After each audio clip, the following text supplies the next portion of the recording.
கொங்கு மண்டலத்திலே நின்று கொண்டுதானே ஸ்டாலின் பேசுகிறார், இங்கே நாங்கள் திமுக வென்று விடுவோம் என்று. அந்த கொங்கு மண்டலத்தில் தொடர் கொலைகள் நடந்து கொண்டிருக்கிறது. மாதந்தோறும் வீட்டிலே தனியாக இருக்கிற முதியவர்கள் வெட்டி படுகொலை செய்யப்பட்டிருக்கிறார்கள். ஏராளமான கொலைகள் நடந்தாச்சு. இதுவரைக்கும் யாரையாவது கைது பண்ணிருக்கீங்களா? கோர்ட்டுக்குள்ள வெட்டி கொலை நடந்து கொண்டுதான் இருக்கிறது. கள்ளச்சாராய மரணங்கள் 100க்கும் மேற்பட்ட பேர் மரணித்து போயிருக்கிறார்கள்.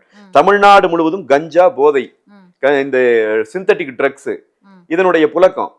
இவர்கள் விரும்பியே அதை அனுமதித்துக் கொண்டிருக்கிறார்கள்.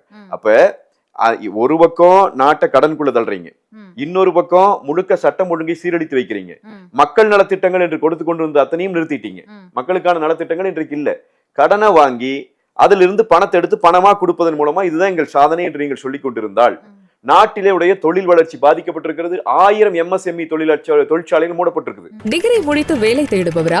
உங்கள் ஊரின் செய்தி சேனல் உரிமையாளராகி சமூக வலைதளங்களில் மாதம் 1 லட்சம் வரை சம்பாதிக்க தங்கமான